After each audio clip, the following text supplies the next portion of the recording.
Rebonjour à toutes et à tous. C'est avec beaucoup d'émotion que on va discuter, que je vais être en discussion avec Marc Sanchez, qui était directeur adjoint au CAPC entre 84 et 96, et dont je me suis rendu compte finalement en parcourant la liste des expositions sur laquelle il a pu travailler a posteriori, quand j'avais l'âge de voir des expositions à Paris, qu'il avait travaillé sur beaucoup de projets que j'avais pu voir quand j'étais étudiant et qui m'ont beaucoup marqué, et notamment la série des Monumenta. Et on pourra peut-être revenir d'ailleurs sur comment l'expérience CAPC a peut-être informé les choses que tu as pu faire après. Mais d'abord, j'aimerais pouvoir revenir sur ton arrivée au CAPC, en sachant que auparavant tu étais à Nice. Tu avais pu travailler dans le département d'exposition de l'art contemporain au musée de Nice, et te demander quelle perception tu avais du CAPC et comment la relation avec Jean-Louis Froment s'est formée. Bonjour et merci Cédric. Oui, j'étais à Nice avant de venir au CAPC. J'étais à la direction des musées de Nice, non pas directeur, mais dans la structure qui dirigeait l'ensemble des musées de Nice. Et j'étais directeur de la galerie d'art contemporain des musées de Nice, c'est-à-dire le petit département qui à Nice s'occupait de l'art et des artistes. C'était très embryonnaire à l'époque.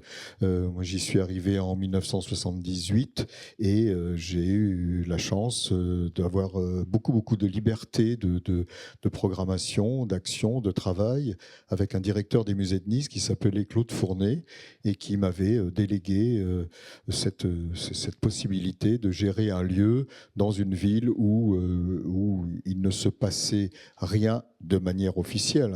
À Nice, bien sûr qu'il se passait beaucoup de choses, il y avait beaucoup d'artistes, mais la ville de Nice n'avait jamais rien fait pour l'art. C'était les premières actions et donc le lieu était devenu un lieu un peu central au niveau bien sûr local.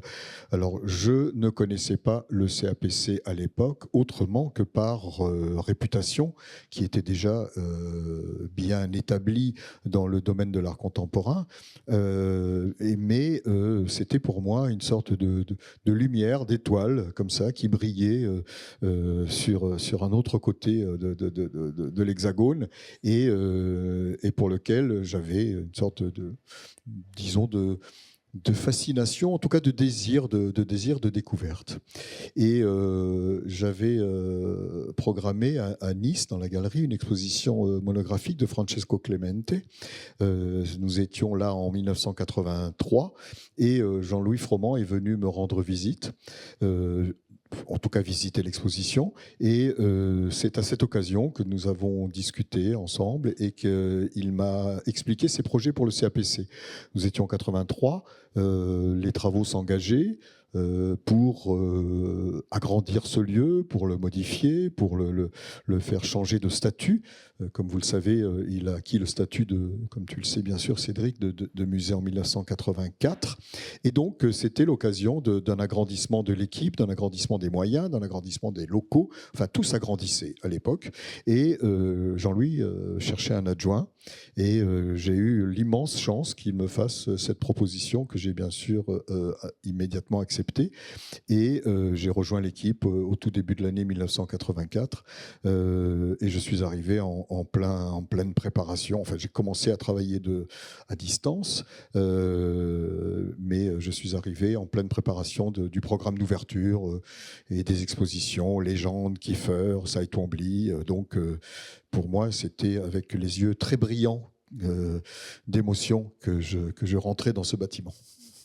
Est-ce que tu pourrais peut-être formuler ce qui était en train de se jouer pour toute l'équipe et pour Bordeaux à ce moment-là où justement le CAPC devient musée? Qu'est-ce qui se passe et qu'est-ce que vous essayez de mettre en place? Alors, le CAPC, comme ça a été dit depuis quelques jours, a pris naissance en 1973, il y a donc 50 ans, et je dirais que si j'essaie de porter un regard un peu comme ça générique sur cette aventure d'un demi-siècle, je m'aperçois que j'aurais envie de le diviser en moments, en périodes successives, pour parler en saison, pour parler en langage télévisuel. Je dirais que la première période du CAPC, si j'essayais de la nommer, je la nommerais comme... enfin, je pense que c'est une période de militantisme. C'est la période militante qui essaie d'imposer tout un ensemble de valeurs, sans violence, mais avec les moyens que l'on se donne, les moyens de présentation, les moyens de réaliser, de s'entourer des personnes, d'aller sur les lieux où les choses se jouent. Et c'est toute cette aventure que l'on a racontée entre 1973 et le début des années 80. La seconde période, c'est celle où j'arrive. Elle ne change pas parce que j'arrive, mais elle change radicalement de fonction. C'est une période que je pourrais nommer de la reconnaissance. C'est-à-dire le CAPC est reconnu par le monde de l'art, d'une façon générale, comme étant une institution digne d'intérêt, digne de s'agrandir et digne de bénéficier de moyens nouveaux. La direction des musées de France, alors bien sûr vous connaissez la situation, on est dans les années Mitterrand, Jack Lang, les centres d'art se créent, enfin énormément de choses se développent à l'époque. La situation de 83-4 est très différente de celle des années 70, qui étaient des années d'exploration. Là, on est dans une sorte d'effervescence de création. On crée les centres d'art, on crée les FRAC, il y a beaucoup de moyens, il y a beaucoup de désirs. Et à Bordeaux, il y a une situation extrêmement particulière qui est celle d'une connivence, mais plus une connivence d'un soutien affirmé entre le maire d'une ville, qui est Jacques Chaban-Delmas à l'époque, et cette structure militante qui est représentée à l'époque par une petite équipe autour de Jean-Louis Froment et de Josie Froment, son épouse.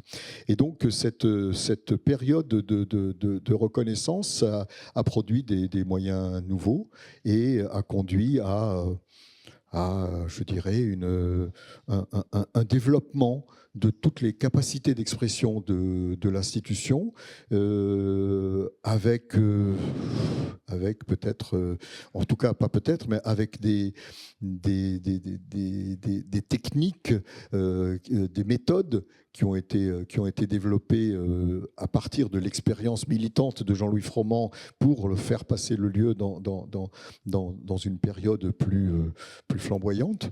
Et donc voilà, moi j'ai eu la chance de vivre ces années-là, les années un peu riches, non pas d'argent, mais de capacité de réaliser des choses grâce à un soutien qui s'avère absolument fondamental.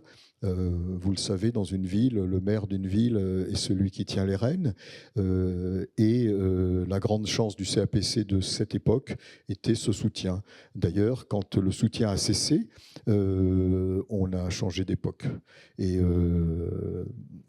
plusieurs personnes en ont parlé tout à l'heure. Les années qui ont succédé le départ de Jean-Louis Froment et de son équipe à partir de 1996 ont été des années difficiles.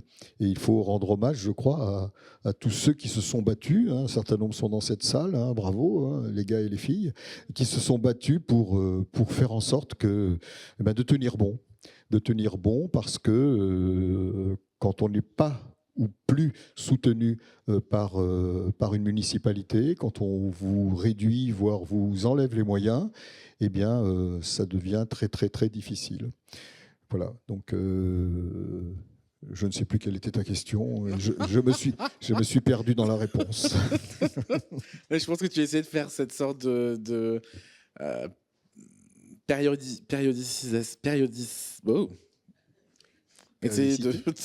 d'identifier des différentes périodes pour toi-même te positionner vis-à-vis du moment où tu as travailler au CAPC. Je posais la question justement de comment les choses essayaient de se formuler vis-à-vis de ce que le CAPC avait comme mission, se donnait comme mission, puisque à partir de 84, effectivement, il devient musée.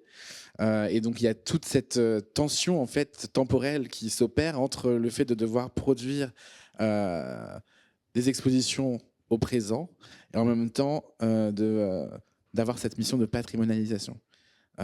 Et c'est ça qui, dans les textes qui ont été écrits et très intéressants finalement par Jean-Louis Froment et par d'autres, et qui je pense a aussi nourri et créé des choses intéressantes dans d'autres endroits. Pontus Hulten, effectivement, quand il parle aussi, lui, du moderne musette, parle de cette tension temporelle. Peut-être pour aller plus loin, on en discutait tout à l'heure d'une certaine méthode Froment. Est-ce qu'il y en a une? Quelle est-elle?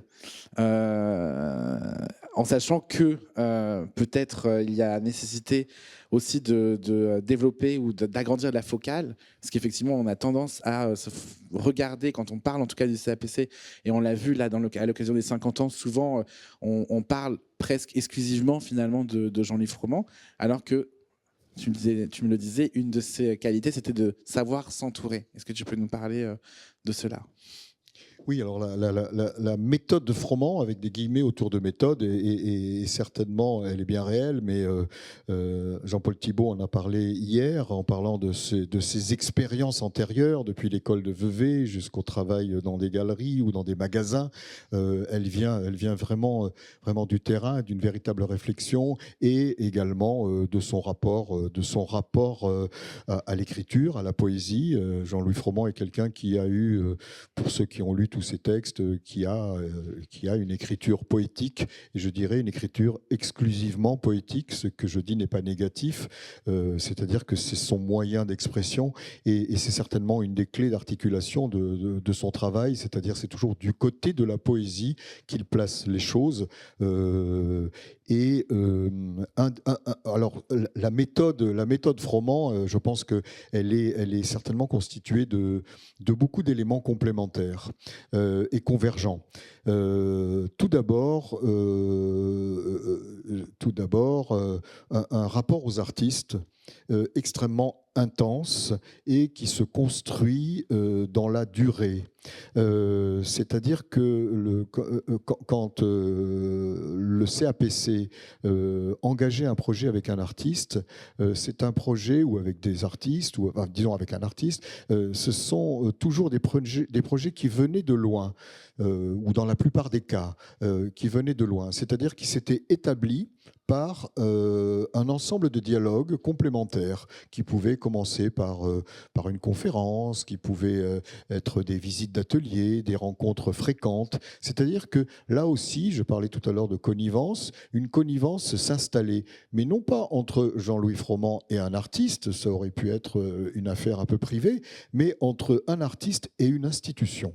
Je dois dire que dans toutes ces années-là, celles que j'ai connues, bien sûr, entre 84 et 96, les rapports aux artistes, je les ai toujours trouvés absolument extraordinaire dans les deux sens du terme, c'est-à-dire bien sûr assez magnifique et fascinant d'approcher dans le temps, dans la durée, un artiste dans son processus de création et d'avoir la possibilité de le matérialiser et de le concrétiser, mais également parce que ce n'est pas forcément courant.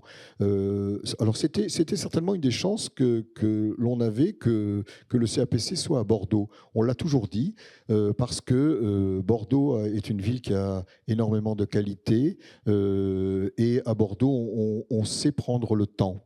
chose que l'on fait beaucoup plus mal à Paris ou ailleurs. Mais la France, comme vous le savez, est un pays extrêmement centralisé et à l'époque ou un peu avant ces années-là, il était difficile de produire quelque chose hors de Paris. Un ensemble de personnes et de lieux s'y étaient essayés, hein.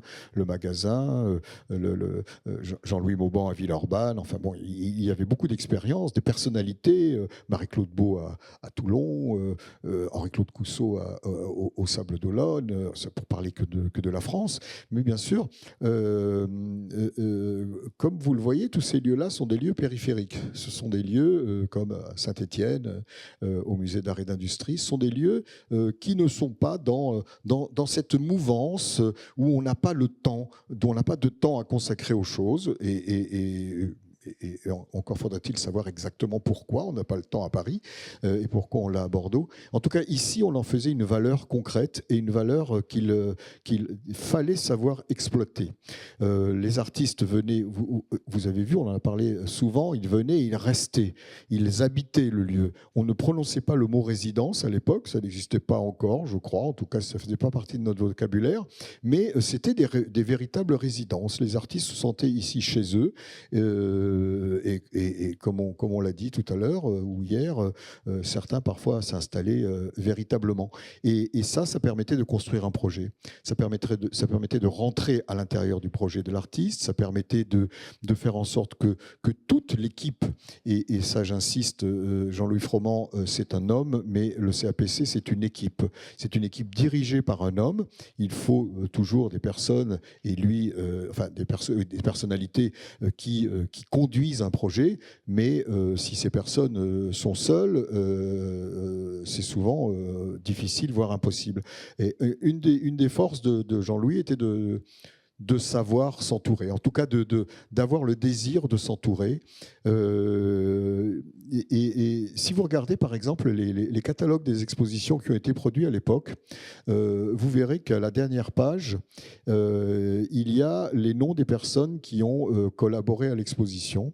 Alors deux remarques par rapport à aujourd'hui, à l'actualité, c'est qu'il y a un mot qui n'existait pas dans le vocabulaire du CAPC, c'était le mot commissaire. Jean-Louis ne l'aimait pas, on ne l'aimait pas d'une façon générale ici, un petit peu militaire peut-être, un peu policier. Mais, et donc la phrase à la fin, c'était toujours plusieurs noms, et elle se terminait par « on préparait cette exposition ». C'est-à-dire que l'idée de la préparation n'est pas un vain mot, c'est un mot qui était vraiment pris véritablement dans tous les sens qu'il peut comporter. C'est un processus. C'est un processus qui se construit dans le temps, qui se construit peu à peu et qui est un processus humble d'accompagnement, de préparation, comme en cuisine, on prépare un repas. Et ici,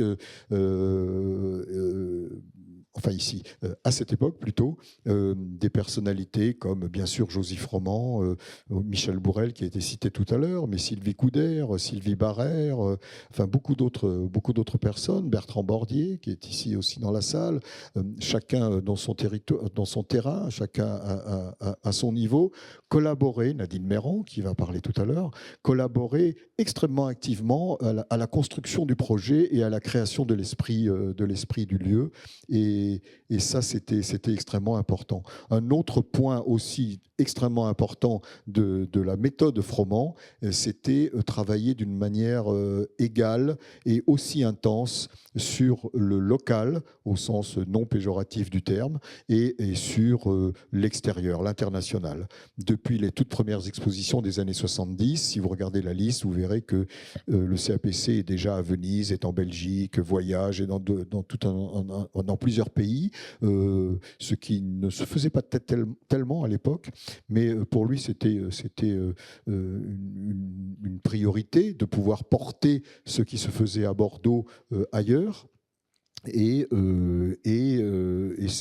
ça a toujours été une constante, cette complémentarité entre le désir de travailler hors des murs et de porter ce travail ailleurs et de s'enrichir de cet ailleurs et de ces ailleurs, et également de travailler en profondeur.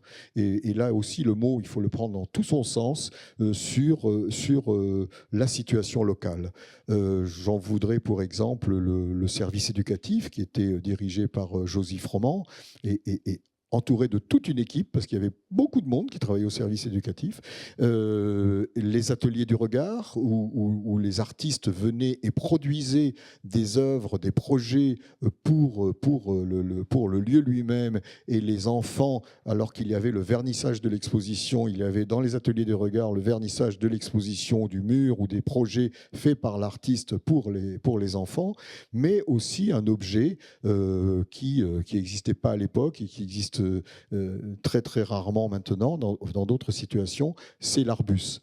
L'Arbus, cet autobus qui, depuis le début, a été construit pour porter le langage, pour porter les projets, pour porter le message, je ne dirais pas le message, mais disons pour faire connaître la parole du CAPC sur le terrain scolaire, a eu une intense activité, et il ne faudrait pas l'oublier, parce que c'est un travail véritablement de fond, ingrat, peu visible, qui a été fait par cet autobus qui en permanence tournait dans les écoles et faisait le premier pas sur le terrain scolaire et pédagogique, pour ensuite faire en sorte que, bien sûr, on se dise d'où vient ce bus, il vient d'un musée.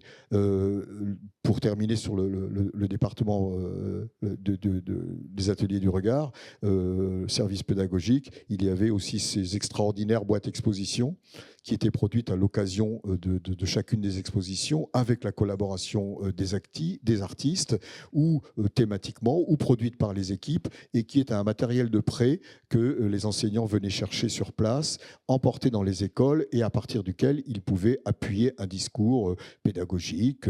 Et bien sûr, tout ça, alors vous me direz, bien sûr, tous les musées, beaucoup de musées ont un département pédagogique, culturel, etc. Mais ici, nous étions dans une situation qui n'était pas muséale. Nous étions dans un lieu qui produisait des expositions, et les expositions, ça a un lien avec le temps. C'est court dans le temps. Et donc, dans un temps très court, arriver à produire un matériel qui, lui, est un matériel qui peut être diffusé. Les boîtes expo, l'exposition pour l'autobus et tout cet accompagnement, c'était aussi de l'ordre de la performance. Il fallait le programmer très longtemps à l'avance.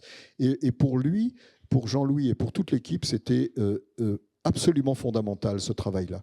Et je pense que l'un des esprits, l'une des méthodes à retenir, enfin que moi je retiendrai en tout cas de l'esprit ou de la méthode Froment, comme tu disais Cédric, c'est cette complémentarité-là, c'est cette capacité qu'il voulait atteindre, lui et son équipe, ensemble, à être sur de nombreux terrains à la fois. Pas pour être partout, mais parce qu'il savait que c'était là que se jouait la réussite d'un projet, c'était dans la circulation entre les différents lieux qu'il pouvait atteindre. J'arrête de parler, sinon on va finir la demi-heure. C'est ce que tu évoques, en tout cas la manière dont tu parles du travail avec les artistes, la question du projet, la question de la production, me fait revenir à un passage de ton entretien avec Daniel Buren, qui a été publié à l'occasion de son exposition Argumentopique au CAPC, où il est évoqué qu'il n'y avait pas de plan fixe, sans mauvais jeu de mots, que l'idée c'était de pouvoir tester les choses aussi sur place. Et c'est assez incroyable quand on se dit, quand on voit ce qui a été fait, sans avoir pu voir l'exposition elle-même, mais d'avoir pu réussir à rendre possible l'expérimentation à cette échelle-là. Et finalement, ça me fait poser la question également de la manière dont peut-être l'idée de production et l'idée de projet, surtout, est-ce qu'on demande aux artistes aujourd'hui, est-ce que tu sens qu'il y a eu ou comment le CAPC arrivait à conserver finalement cette idée de liberté dans la conception des projets, tout en ayant cet espace-là à remplir? Je crois que la réponse a toujours été en étant à la disposition des projets des artistes. C'est-à-dire que le CAPC, le lieu, l'équipe, le bâtiment, son projet lui-même, a toujours été là pour répondre à la demande qui était celle des artistes. C'est-à-dire, c'est d'abord savoir écouter, savoir comprendre quel est le projet, engager une conversation. Et là, il fallait être, je dirais, modeste, en tout cas pour entreprendre un dialogue avec quelqu'un que l'on ne connaît pas forcément et se dire il va falloir que ce dialogue nous porte très très loin. Et lorsque c'est réussi, lorsqu'on écoute l'artiste, lorsqu'on répond à ses besoins, lorsqu'on sort de soi-même, de son champ de ce qui est possible budgétairement, techniquement et autres, et que l'on est dans une sorte d'utopie, celle dont parlait Hans Ulrich tout à l'heure, qui est de se dire on y va et on va essayer de répondre à ce qui doit être le mieux pour cette situation-là. On a un dialogue qui est d'une richesse absolument inouïe. C'est ce qui s'est passé pour des projets complexes comme celui de Daniel Buren, à qui on a proposé tout l'espace, mais comme celui de Jean-Pierre Reynaud, où il y a eu... Alors, une autre chose importante aussi, Sarkis a dit hier, il faut que les artistes soient excités. Je crois que c'est un peu ça, c'est-à-dire c'est cette excitation qui arrivait à se produire quand l'artiste sentait que c'était peut-être le lieu qui allait répondre à ce qu'il pouvait souhaiter de mieux. Et lorsqu'on a proposé à Jean-Pierre Reynaud de faire une exposition ici, deux d'ailleurs, parce qu'il y en avait une en haut des psycho-objets et on lui a proposé la grande nef, on a été terrassé par sa réponse. Le mot n'est pas faible parce qu'il nous a dit je vais détruire ma maison. Si vous connaissez la maison de Jean-Pierre Reynaud, c'était son grand chef-d'œuvre, c'était le lieu dans lequel tout le monde envisageait que ce serait le musée après sa mort, 25 ans de travail, enfin une œuvre inouïe. Et il nous a dit, je veux la détruire. On lui dit, mais comment Jean-Pierre, tu vas pas détruire ta maison? Enfin, soyons sérieux. Il a dit, non, je prévois de mourir bientôt. Je ne veux pas que cette maison devienne un mausolée, je ne veux pas qu'elle devienne un musée, je veux qu'elle continue à vivre. Donc, je veux la transformer en sculpture. Donc, je veux la démolir.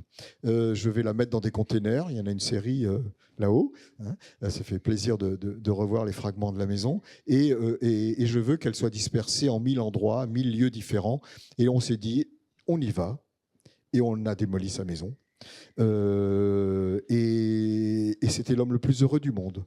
Nous, on était catastrophés, mais lui était... Et donc, voilà, peut-être que c'est aussi une des clés, c'est cette disponibilité, je crois, absolument indispensable à la réussite d'un projet avec un artiste, qui doit être celle de l'institution et de son équipe à répondre à sa demande.